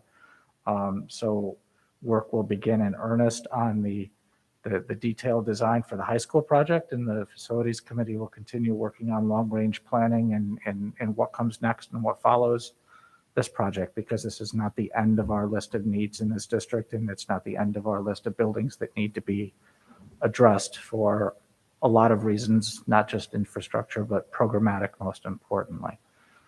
So there will be more to come on that and continued discussion all the way through transparently on that. We are going back to changing our facilities committee meetings now that we're back in design phase, to go back to including within those the OACM team, so that there's full involvement across those meetings as we go through this next phase of the capital project at the high school. And then we also did discuss we're going to try to arrange a meeting early in the year in the facilities context that will invite all of the board members to and do that. It'll end up likely an executive session where we're just going to try to bring everybody on this board up to full speed on where we stand on security projects that have been completed, security projects that perhaps remain to be done. We certainly understand that security of our buildings has to remain at the forefront in all of our discussions and planning. And so we're going to do a meeting just to bring everybody current on really what that means for our buildings today and tomorrow. So a little bit more to come on that. We'll talk about scheduling and what that might look like in the near future. Other than that, any questions, happy to answer. Okay, looks like we're all set with finance, or do you have anything, Mark? Nope, okay. Policy committee, Elena? Is there anything new from policy? Nothing new to report. We did meet to complete reviewing the draft DEI policy, and we had our final reiteration of revisions, and we ended up having 2 people not able to come to our meeting tomorrow, so I did reach out to Sarah, and we're going to end up rescheduling that, but I was hopeful that perhaps in the next few days that we could at least get back to email as committee members just to give an okay on the revisions that Sarah last sent out to us, so that then that policy can go to cabinet for the administrative review, and then as a board, we can see where we're going from there. Any questions? Okay, is there a foundation update, Sherry? There was a meeting, and there were 2 community members who did join just to find out a little more, because as you know, the foundation is struggling to find leadership, people to jump into leadership.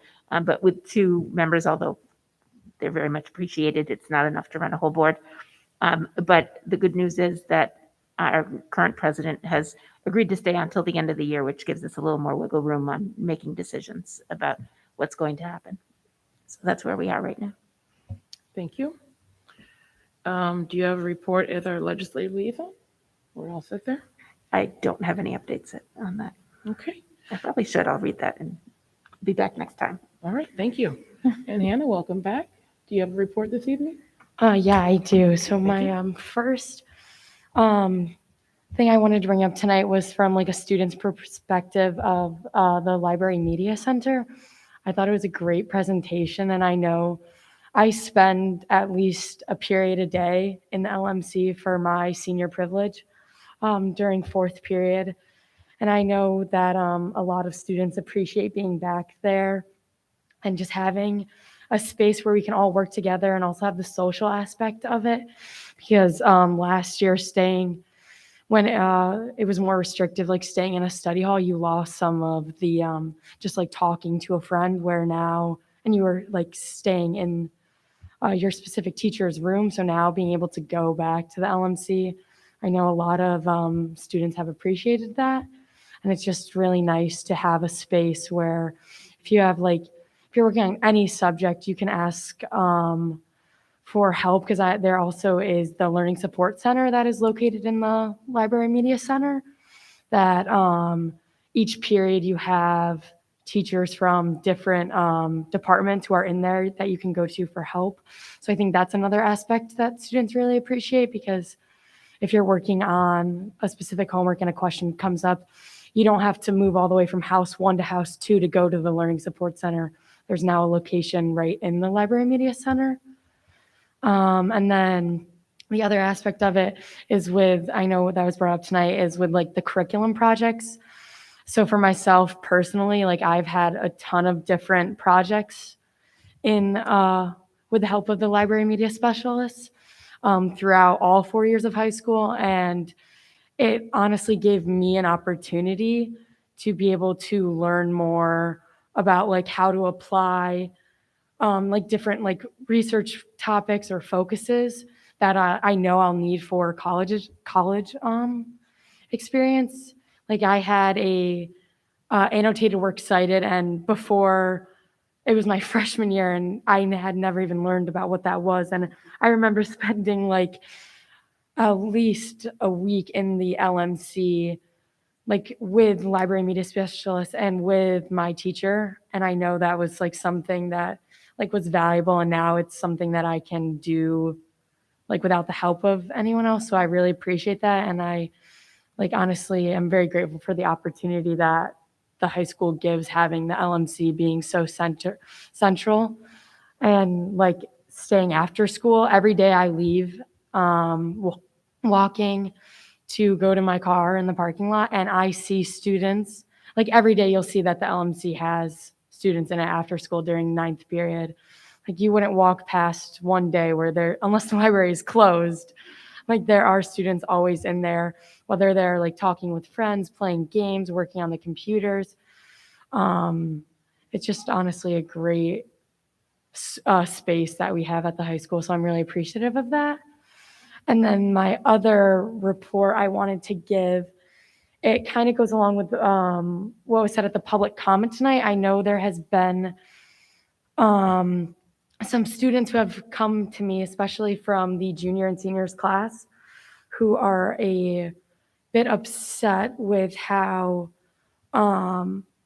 assignments have been having to be turned in this year. So last year was a different story with us being all online, and Schoology was used, and teachers had assignments that were due at like 11:59 p.m., for example. So you would have the night to do it. And most of that went away this year with teachers going back to checking homework in person, or you would be turning in specific papers. However, I know for some classes using the Schoology resources, now assignments are now due at 7 a.m. in the morning before your class period. So I know there has been some struggles with that from a student's perspective of if they are assigned homework on, say, a Wednesday night, and then it's due Thursday morning at 7 a.m., they feel as though they can't utilize the study halls they have throughout their day. Say they have a second period study hall and the class isn't until fourth period. I'm finding more and more students coming to me and saying like they've been waking up at like 6 if they don't have time during their nighttime because they say they have work or they have sports now, or I know there's so many different clubs and activities. It's a very busy time of year. They'll end up waking up at like 5:30, 6 in the morning to make sure it is submitted by that 7 a.m. deadline. Because if it's not submitted by that 7 a.m. deadline, you don't get credit for the assignment. It's a 0, where I know students are hoping to have that extra time throughout their day if they have it. 'Cause majority of the students at the high school do have, at least they would choose to use their 20-minute wellness period or their study hall to do that if they could. And I know for specific classes, students have approached their teachers about it, and teachers have said it's just part of their course guidelines. So I know that is one thing that I'm seeing more and more as like schedules have become busier and course loads have become more demanding, especially with the juniors and seniors at the high school. It's something that's become a bit frustrating for us, because I think that's just something that I felt was important to talk about, because I've had a lot of students come to me and reach out knowing of my position as the student representative, saying that they feel, or they're hoping that possibly something could be done about that, because they understand why it was put in place last year, but now seeing that their friends from other schools or other communities aren't doing that as much, if there's a way that that could be revised. So if anyone has any questions for me, Yeah, so Hannah, just to clarify, so you're getting, just so I understand, if you're getting an assignment like an 8th period and that's roughly 1:30 in the afternoon, right? Mhm. Teachers are saying that it's not due 8th period the next day. They're saying it's due 7 a.m. the next morning? Correct. And I personally, I have an 8th period class where I have the homework that is due at 7 a.m. And I hold a pretty, after school, a pretty gruesome schedule. So sometimes I won't be getting home till late at night. And, I'm fortunate enough where I made time to have a study hall every day, second period.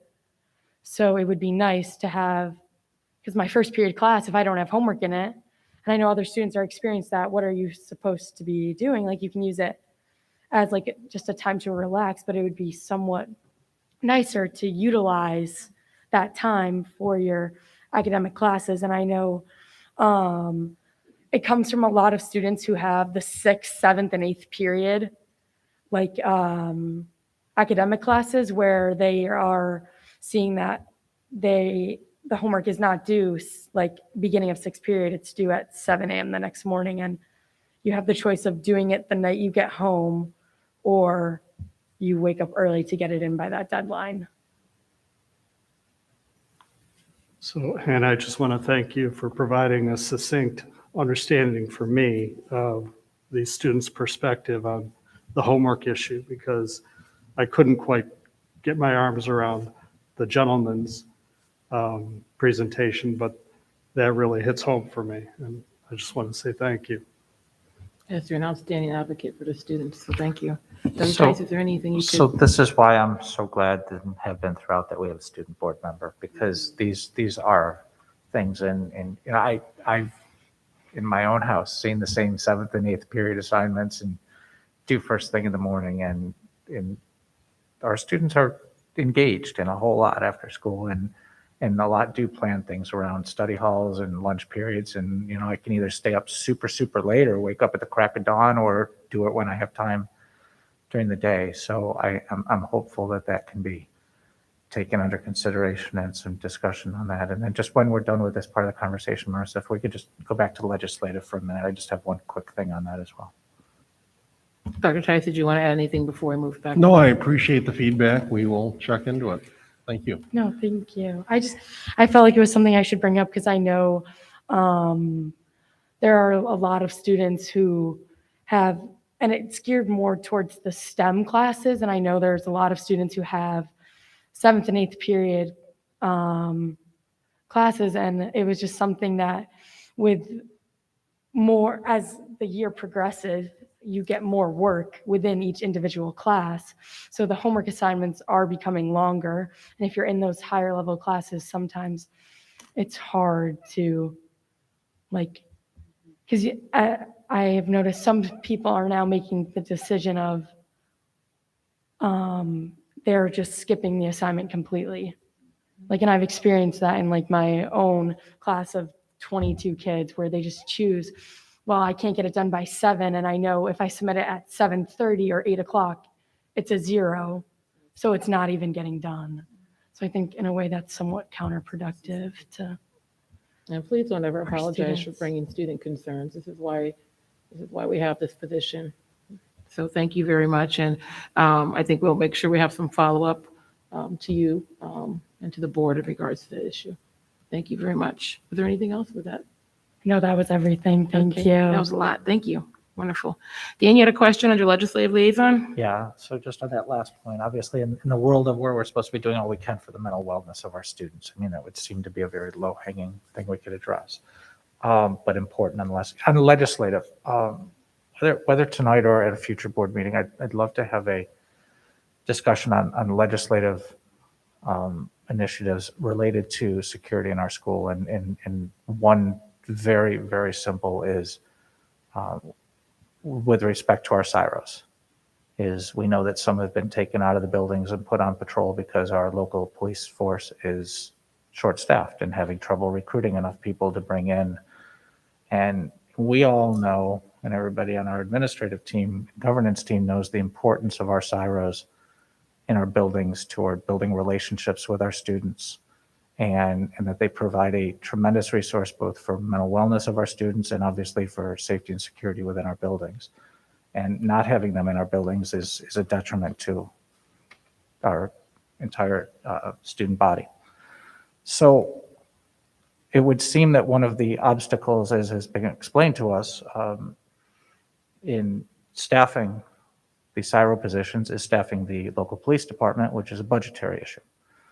And I would love to see our board and our administrative team get behind an effort to the Manlius Town Board to take a really hard look at the budget item for our police department, because if that's the line item that's hamstringing their ability to have enough staffing to provide us with the SIROs that we need to have for so many important reasons in our buildings, then that is an area that would be squarely in our wheelhouse to be advocating for, because the lack of the ability to fill these SIRO positions is really affecting so many things in our schools. So we don't have to have that full discussion tonight, but that's something that I think is personally very important, and I'd appreciate it if we can have that discussion in the very near term.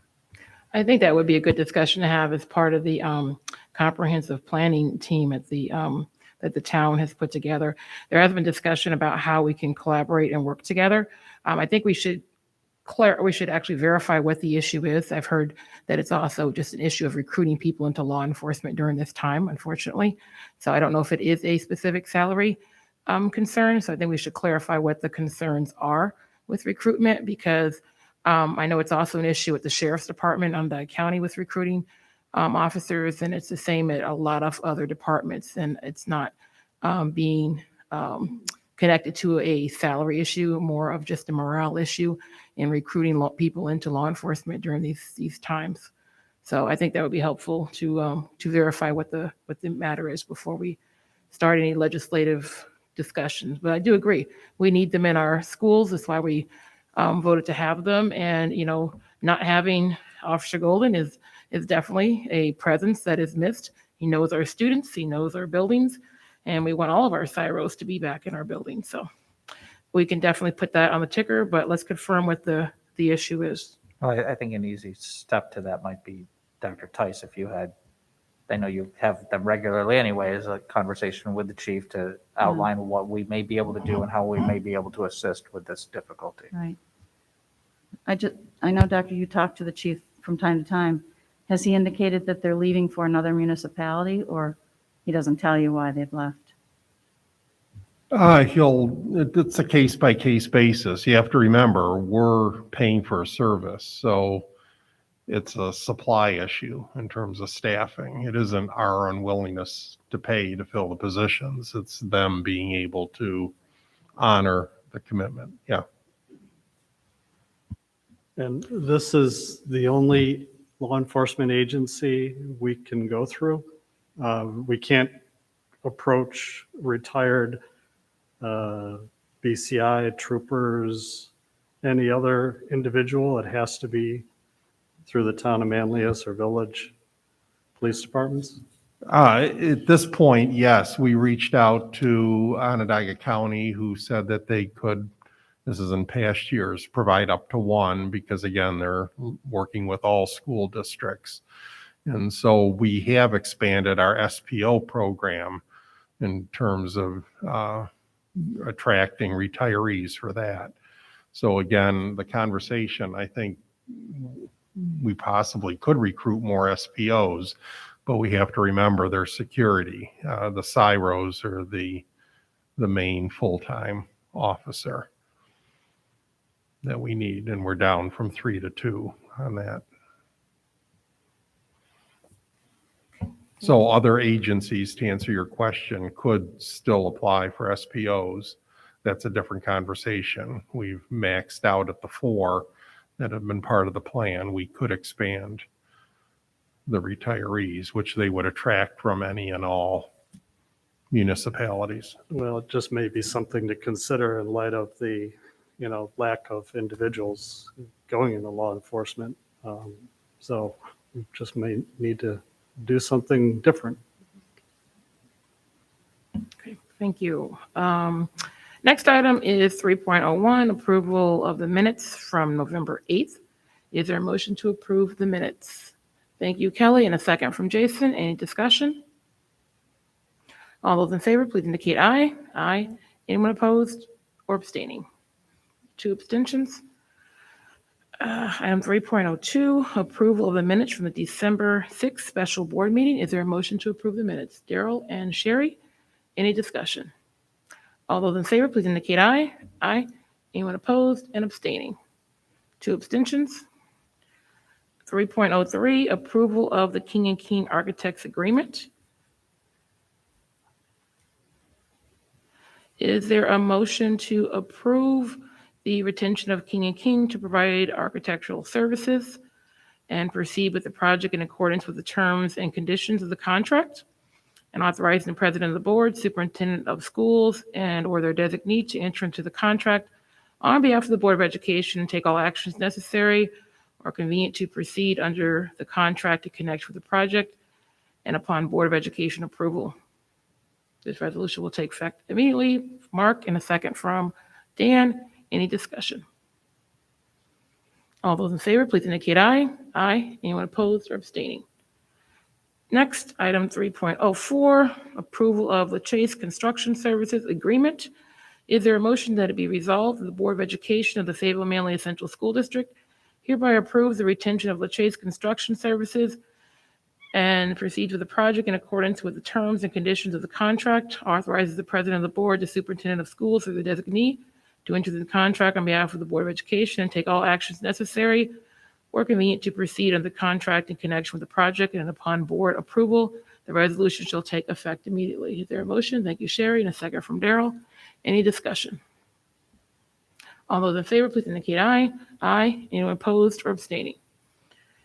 Next, item 3.05, a bond resolution. Is there a motion that it be resolved that the Board of Education of the Fayetteville-Manlius Central School District hereby approves the bond resolution as presented? Thank you, Dan. Second from Kelly. Any discussion? All those in favor, please indicate aye. Aye. Anyone opposed or abstaining? Next, item 3.06, policy in second reading. Is there a motion that it be resolved that the Board of Education of the Fayetteville-Manlius Central School District hereby adopts revised policy 1530 in second reading? Dan and Sherry, any discussion? All those in favor, please indicate aye. Aye. Anyone opposed or abstaining? Next, item 3.07, results of the vote. Is there a motion that it be resolved that the Board of Education of the Fayetteville-Manlius Central School District that the results of the December 7th, 2021 vote are hereby approved as presented? Thank you, Daryl. And a second from Jason. Any discussion? Quick question on technicality. Wouldn't we have to approve the vote results first in order to pass a bond resolution? I mean, it just seems to be that That's a good question. one comes before the other. So how about we do the vote and then we redo the bond? Okay. We can just simply do it that way. So was this discussion? Yeah, so there, all those in favor, please indicate aye. Aye. Anyone opposed or abstaining? I'm going to circle back to 3.05 and ask the board if there is a motion to approve the bond resolution as presented. Thank you, Mark. And a second from Kelly. Any further discussion? All those in favor, please indicate aye. Aye. Anyone opposed or abstaining?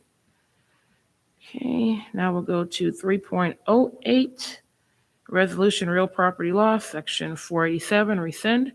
Is there a motion that it be resolved that the Fayetteville-Manlius Central School District opt out of the tax exemption made available by real property tax law, section 487 for solar, wind, or farm waste energy systems is hereby rescinded, and such exemption shall be applicable within the boundaries of the Fayetteville-Manlius Central School District. Is there a motion?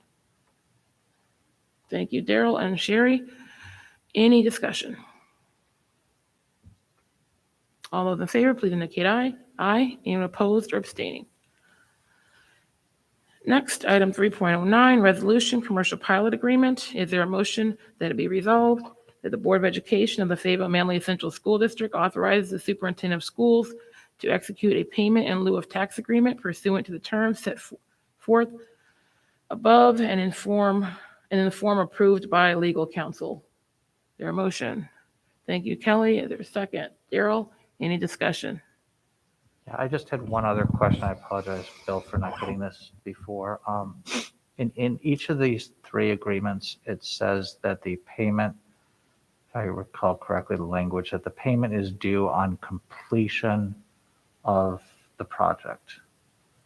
But it's not defined, and we all know that that can be a whole lot of things. So I'm just wondering if that could be modified to substantial completion, just so that somebody doesn't leave one piece undone and drag out payment due for however long they choose. Well, we would have to.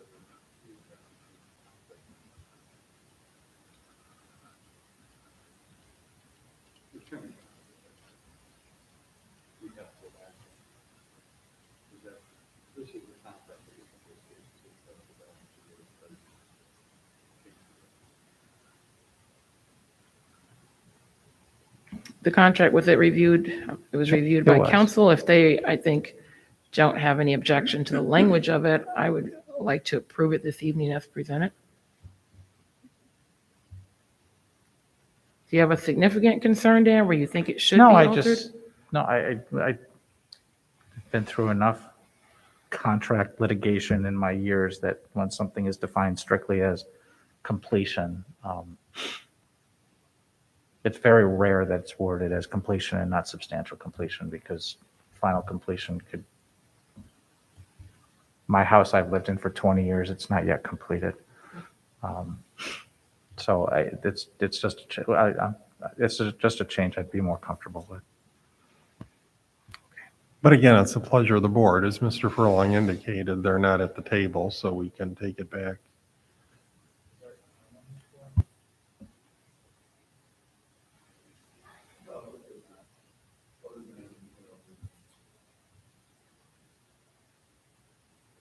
Well, what does that require, going back through legal?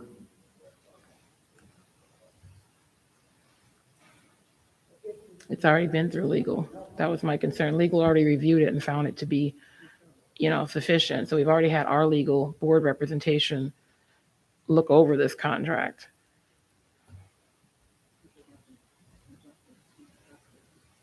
Well, not just that it's costly. I mean, I think we should have confidence in our attorneys that they reviewed these things, and it's their opinion that we should be following.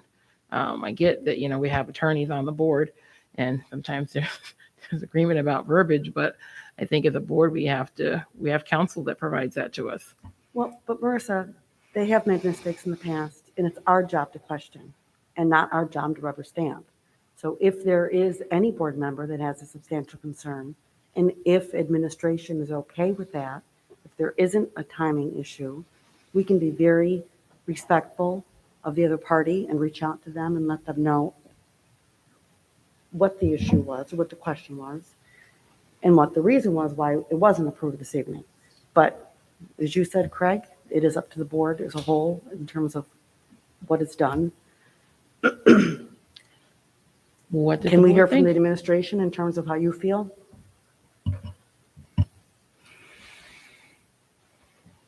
I mean, if it's the pleasure of the board, we're happy to go back in terms of the negotiation to ask for substantial.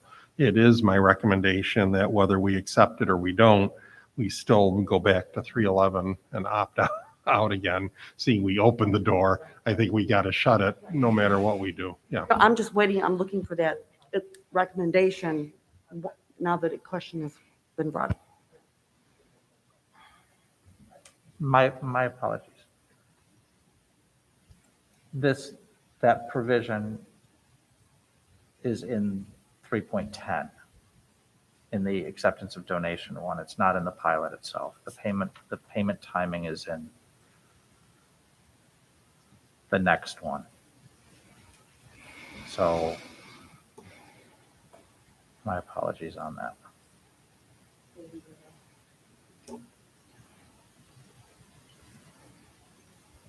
But it doesn't make sense to approve the pilot without the educational donation. We certainly don't want to do one without the other. That So was my they're- question they're- one back. They're Yes, very so, tied yeah. together. I'm just referring to it in the wrong document. So but one can't go forward without the other simultaneously. So I guess I'd suggest we're in no rush or need for the money at this point, right? And the only other question I would have is, what was the previous pilot language? Was it completion or substantial completion? And have we been paid yet? Can't see. I don't have the language right in front of me, but I know as soon as they, basically were working on the solar projects, we received the check.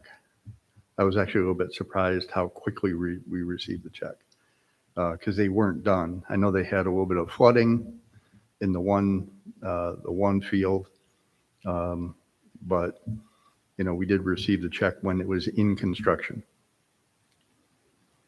But I'm not sure what the language was at this. I'd have to go look it up. I don't know, it seems to me it'd be really bad optics for any company to renege on their payment or push it down the road. So I think given our legal counsel's looked at it, I'm okay approving it now, but obviously if everyone thinks differently.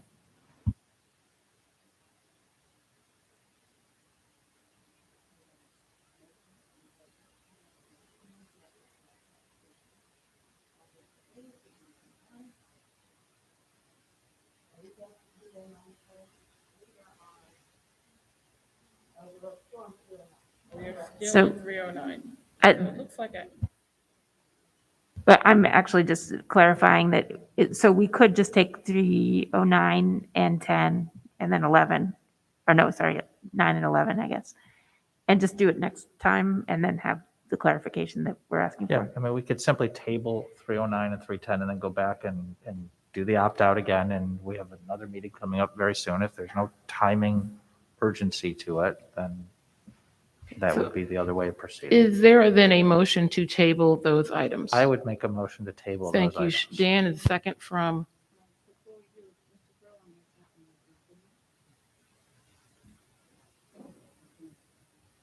Oh, sorry. Once again, I think we made the recommendation. It's on the agenda.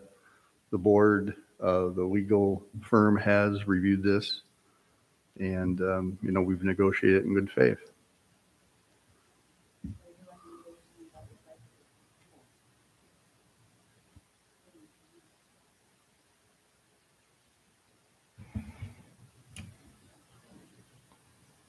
So, I mean, before we vote, I mean, is there, because I don't want people voting no to approve this because they simply want to have it come back in 2 or 3 weeks or whatever the next meeting is.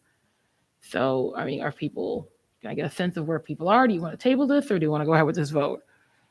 Because if we have a no vote on it, that's a whole different message. Yeah, I mean, I don't want to vote no against a. That's why I'm educational asking the donation, question, which I'm Dan. So I just want to hear from other clearly folks. in favor of this. I just would love to do Right. it 2 weeks from now. So what is the thought of the board? Do you want to table this or do you want to vote? So I'm fine to table it for 3 weeks. I think we said there's no rush, so if we can wait the 3 weeks and get the language, I'm fine to table it. All right, so I'm doing the math, and so I'm going to ask for a motion to table.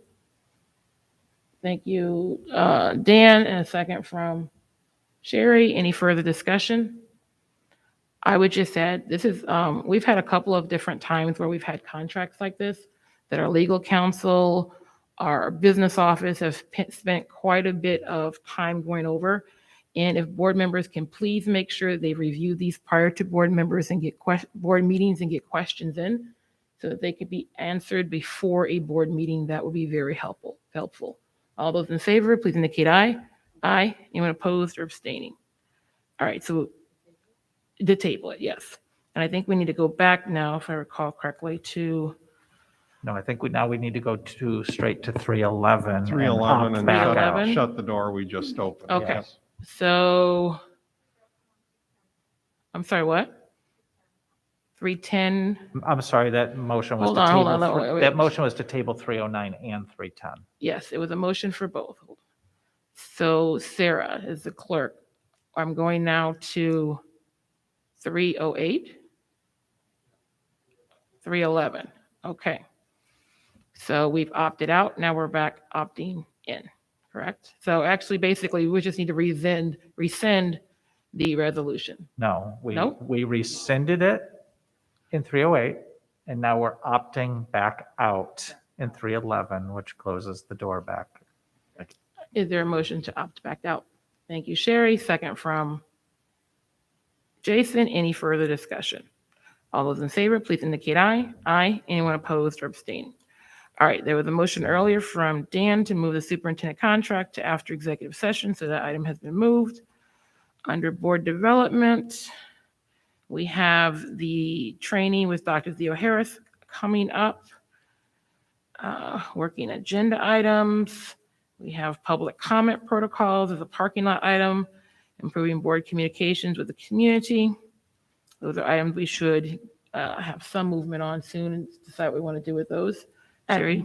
The public comment protocols at the discussion, we had the discussion kind of one time, and then we said we shouldn't be discussing it now, let's push it forward.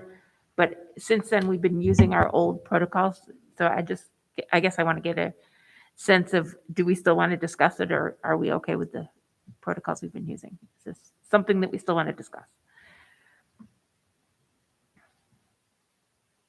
If anybody has a system that allows me not to interrupt and wave at people, I'd be more than happy to hear it. Yeah. No, we're good? Okay. So we can take it off. So we'll take public comment protocols off, and I know Community Relations is discussing the second item. It would bring back some information to the board, I believe. All right, potential considerations for future meetings, seeing nothing there. Future meeting agendas. So we have on the January 10th, that was a curriculum report. On January 24th, please note we have a board retreat with Dr. Catherine Doughton from OCM BOCES. Please make sure that is on your calendar. Moving on, dates to remember. Nice to see those concerts on there. Next, is there a motion to approve the consent agenda as presented? Thank you, Daryl, and a second from Kelly. All those in favor, please indicate aye. Aye. Anyone opposed or abstaining? All right, so we do need to have executive session. Oops. Let me see if I have it right here. Hold on. And I believe it is collective bargaining and relate to one or two. Employment history. Employment history and collective bargaining, correct? Yes. So, so we have two matters: collective bargaining, negotiations, and the employment history of a particular person or individual. I'm sorry, person. Persons, plural. Part. What?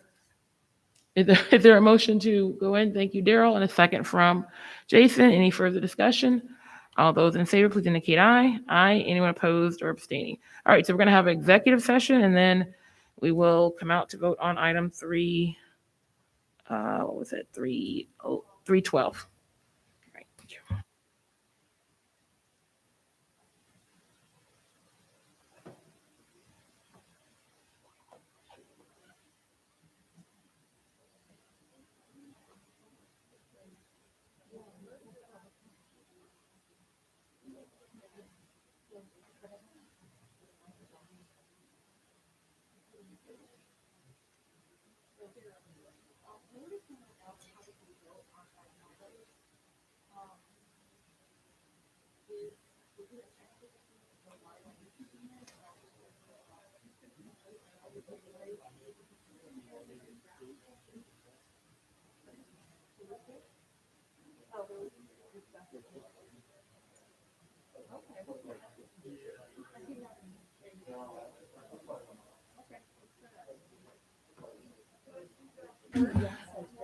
Yeah, so ladies and gentlemen, so what we're going to do to try to move things along quickly so we're not keeping our technical support folks here is we're going to do the first executive session on the employment history of a particular individual, and then we'll come back out and vote on that, and then do the second executive session because there's nothing to vote on after that, and that will allow staff to leave quickly.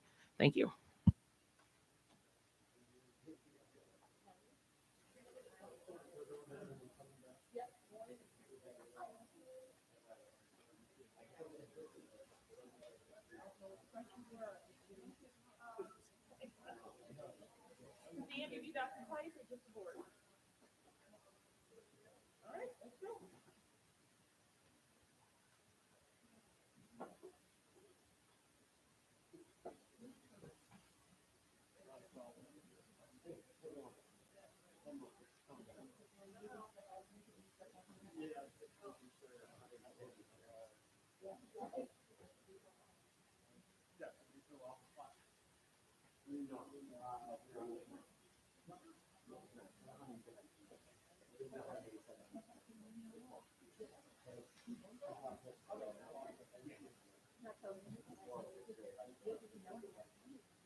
Oh, she's in the back. She's in the AV room.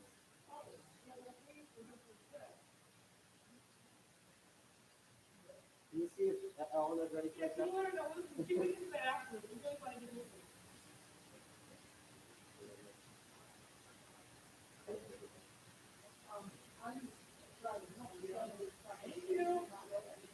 Oh, no, they should be ready. They're 8 o'clock.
No.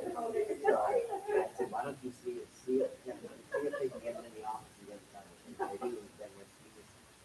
Me and Tony can contact them. If you don't have somebody, you can have a contact there.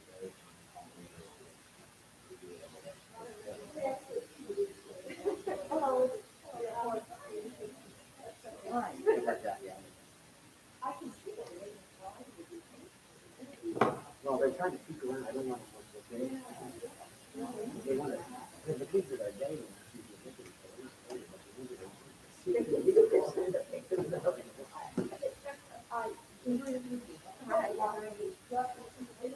Yeah.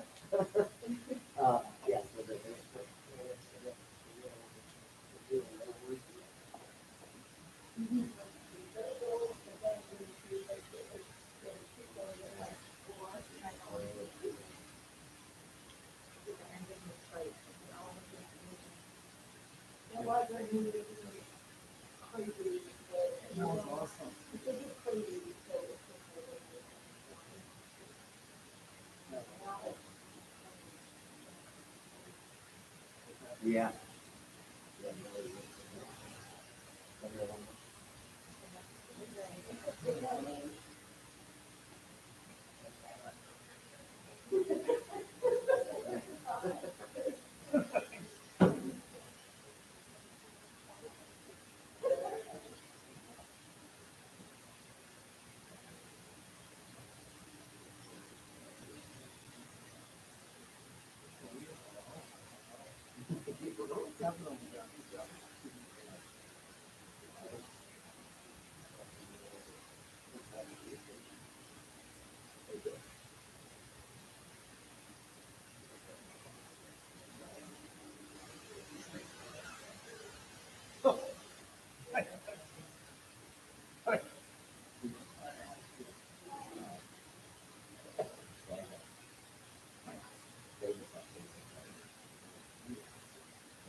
Mine was actually marked. It's closer. Thank you. So with the group of- You want to let them know my snack box, you know, but you don't have a puppy, we got it all. What they can hold. Right.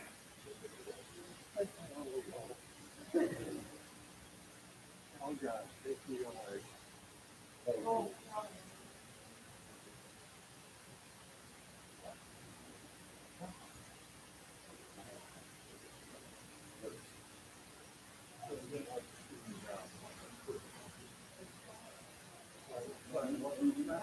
If you were gonna write something. This letter wasn't about.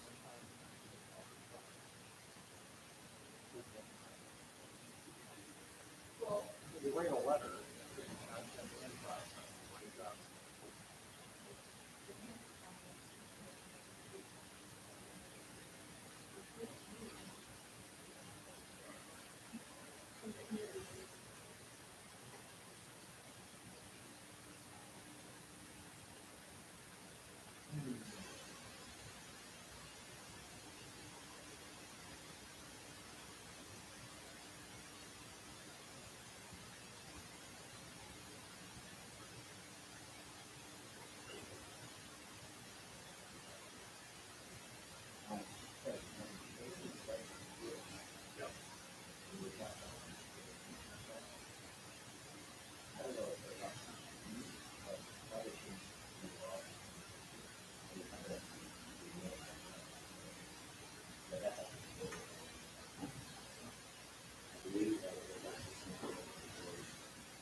Start, or does he need a minute or countdown thing or something?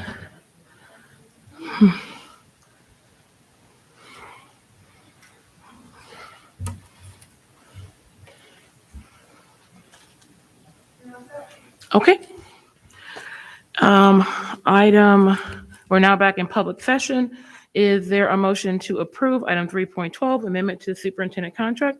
All those in favor, please indicate aye. Aye. Anyone opposed?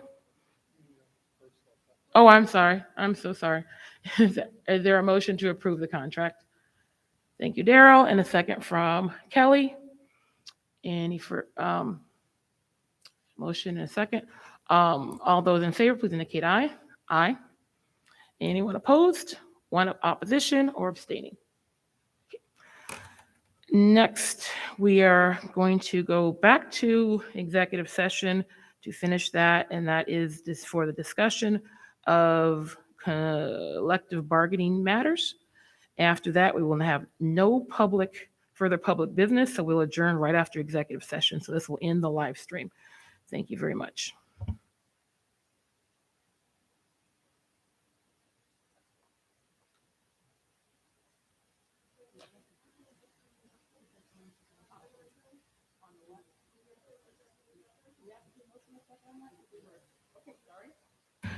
Is there a motion to re-enter executive session? Daryl, and a second from Kelly. Any discussion? All those in favor, please indicate aye. Anyone opposed or abstain? All right, we're going to executive session. Thank you.